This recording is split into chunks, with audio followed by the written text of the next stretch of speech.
Everyone. आज हम discuss करेंगे काइंड्स ऑफ कॉन्ट्रैक्ट्स। इससे पहले हमने डिस्कस किया है कॉन्ट्रैक्ट्स और एग्रीमेंट्स क्या होते हैं। देन हमने किया कि असेंशियल्स क्या है, एक वैलिड कॉन्ट्रैक्ट होने के लिए क्या 10 पॉइंट्स चाहिए तभी वो कॉन्ट्रैक्ट सही लॉफुल हो सकेगा, एनफोर्सेबल हो सकेगा कोर्ट में। अब हम करने वाले टाइप्स ऑफ कॉन्ट्रैक्ट्स या काइंड ऑफ कॉन्ट्रैक्ट्स, कितने तरह के कॉन्ट्रैक्ट्स होते हैं। तो सबसे पहले from the point of view of the extent of execution, कितना काम हो चुका है कॉन्ट्रैक्ट का, उस बेसिस पे हम कॉन्ट्रैक्ट को दो हिस्सों में डिवाइड करते हैं। फर्स्ट होता है एग्जीक्यूटेड और सेकंड होता है एग्जीक्यूटरी। एग्जीक्यूटेड नाम ही बता रहा है, जब दोनों पार्टीज अपना पूरा काम, अपना पूरा प्रॉमिस फुलफिल कर देती हैं, उनको हम कहते हैं एग्जीक्यूटेड कॉन्ट्रैक्ट्स। जैसे कि ए ने ऑफर दिया था बी को कि मैं तुम्हारे को 20 कॉपीज दूंगा और बदले में तुम मुझे 200 रुपये दे देना। ठीक है, बी ने ऑफर को एक्सेप्ट किया और जैसे ही उसके पास 20 कॉपीज आई, उसने 200 रुपये ए के अकाउंट में ट्रांसफर कर दिए। दोनों पार्टीज ने अपना काम कर दिया, इसको हम कहते हैं एग्जीक्यूटेड कॉन्ट्रैक्ट। दूसरा एग्जीक्यूटरी कॉन्ट्रैक्ट होता है, जहां पे दोनों का काम ही पेंडिंग है। ठीक है, ए ने, सेम एग्जांपल लेते हैं, ए ने कहा 20 कॉपीज में दूंगा और बदले में तुम मुझे 200 रुपये दे देना। बी ने एक्सेप्ट कर लिया ये ऑफर, लेकिन अभी तक 20 कॉपीज नहीं आई, तो नेचुरली बी ने अभी 200 रुपये नहीं दिए।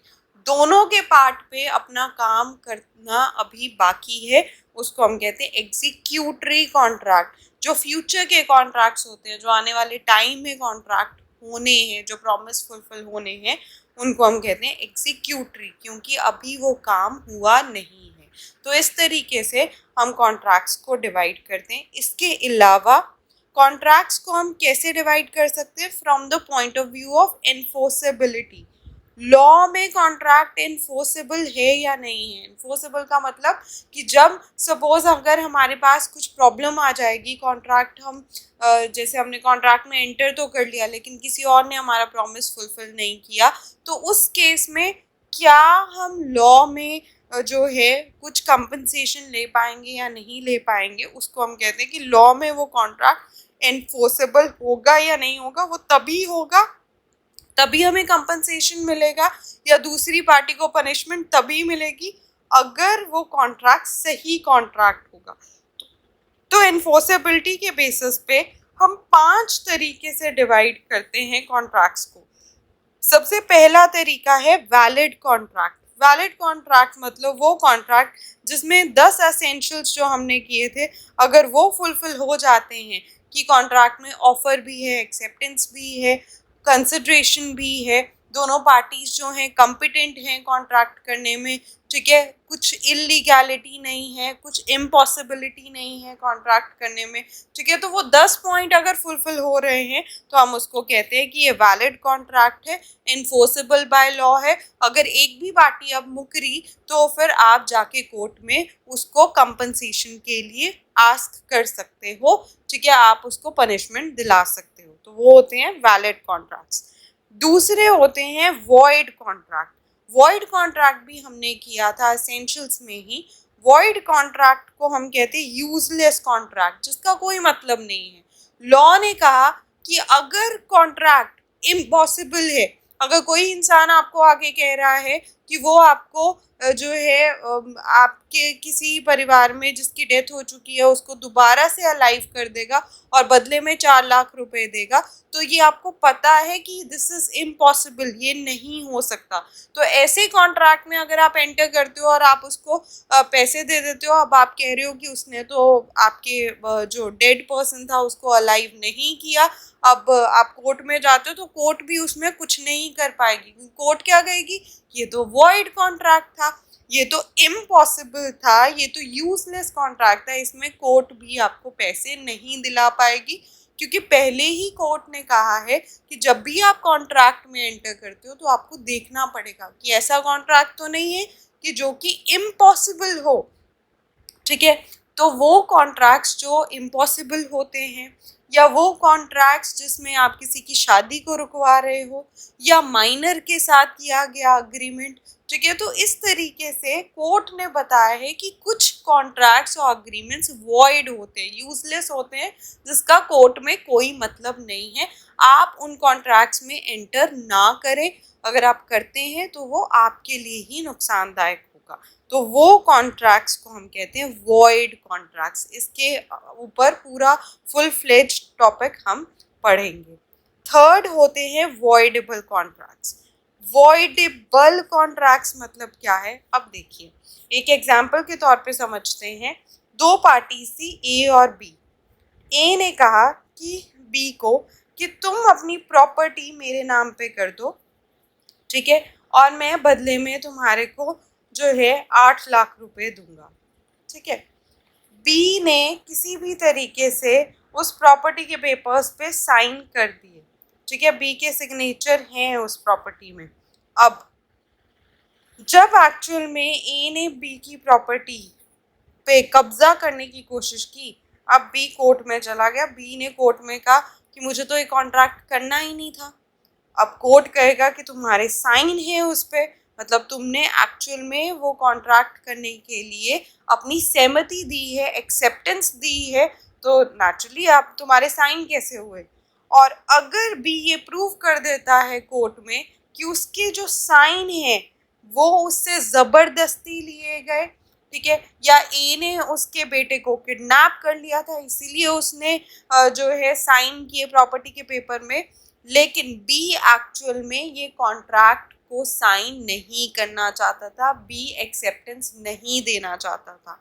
अगर ऐसे ही दोनों पार्टीज में से कोई भी एक पार्टी कोर्ट में ये साबित कर देती है कि वो इस कॉन्ट्रैक्ट में एंटर नहीं करना चाहती थी, स्टिल उसने कॉन्ट्रैक्ट में एंटर किया क्योंकि उसको फोर्स किया गया, या उसको डराया धमकाया गया, या उसके बच्चों को या सिबलिंग्स को या किसी को भी किडनैप किया गया, इस वजह से उसने जो है कॉन्ट्रैक्ट में एंटर किया है, तो फिर वो कॉन्ट्रैक्ट को कोर्ट कहता है वॉइडेबल कॉन्ट्रैक्ट, क्योंकि एक पार्टी कॉन्ट्रैक्ट को अवॉइड करना चाहती थी लेकिन स्टिल वो कर नहीं पाई क्योंकि दूसरी पार्टी ने उसको फोर्स किया, डराया, धमकाया, ठीक है।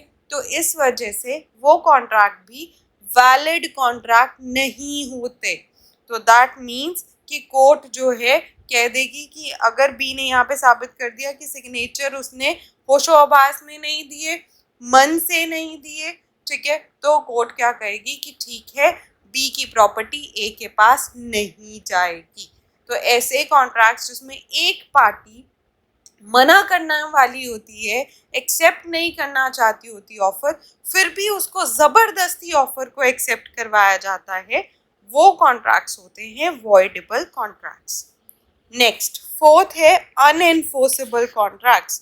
अनएनफोर्सेबल मतलब वो कॉन्ट्रैक्ट्स जो कोर्ट में एनफोर्स ही नहीं हो सकते। सब कुछ सही था, दो पार्टीज थी, एक ने ऑफर दिया, दूसरे ने एक्सेप्ट किया, एक्सेप्ट भी होशोहवास में किया, सब कुछ सही था, सारे एसेंशियल्स कंप्लीट थे, लेकिन एक थोड़ी सी प्रॉब्लम थी कि जैसे कौन सा कॉन्ट्रैक्ट था, प्रॉपर्टी का कॉन्ट्रैक्ट था। और हमने प्रॉपर्टी के कॉन्ट्रैक्ट में पढ़ा है कि अगर ऐसा कोई कॉन्ट्रैक्ट होता है, प्रॉपर्टी के रिलेटेड कॉन्ट्रैक्ट है, तो ये हमेशा रिटन में होना चाहिए, ठीक है।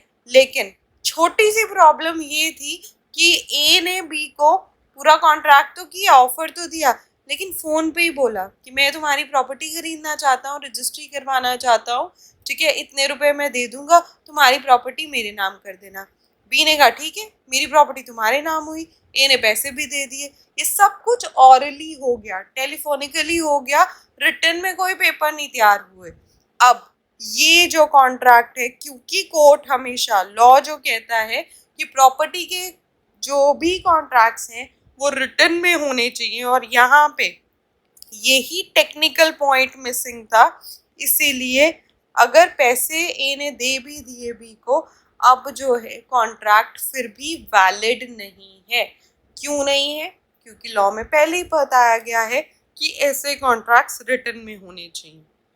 तो अगर कोई थोड़ी सी भी टेक्निकल डिफिकल्टी की वजह से, टेक्निकल डिफेक्ट की वजह से कि आपने स्टैम्प गलत लगा दी या रिटन में करना चाहिए था कॉन्ट्रैक्ट, आपने ऑरली कर दिया, ठीक है, तो रजिस्ट्री में कुछ गड़बड़ कर दी, तो ऐसी चीज़ें टेक्निकल डिफेक्ट के कारण कोर्ट में अगर वो कॉन्ट्रैक्ट एनफोर्सेबल नहीं होता उसको हम कहते हैं अनएनफोर्सेबल कॉन्ट्रैक्ट। लास्ट एनफोर्सेबिलिटी का जो फिफ्थ कॉन्ट्रैक्ट है वो है इलीगल और अनलॉफुल कॉन्ट्रैक्ट।